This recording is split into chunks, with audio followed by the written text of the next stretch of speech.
சிங்கமணம் வந்திருக்காரு. இவங்க பாஸ்ட் வந்திருக்காரு. ஓகேவா? அவரோட வலையை தொடர்ந்து ஒரு நிமிஷம் நம்ம ஸ்டார்ட் பண்ணுவோம். ஓகேவா? ஒரு சின்ன கவிதையோட ஸ்டார்ட் பண்ணுற கவிதையோட நம்மளோட குழந்தை ஸ்டார்ட் பண்ணுவோம். ஓகேவா?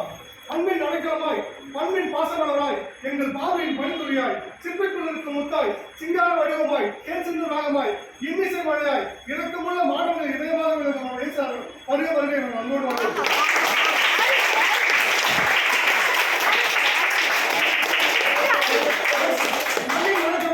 மங்கள இசை முழங்க விண்ணின் விதிவிலக்காய் மண்ணுலக மா மனுஷன் வாழ்ந்து கொண்டிருக்கிற காவல்துறை ஆய்வாளர் அவருடைய வருகை நான்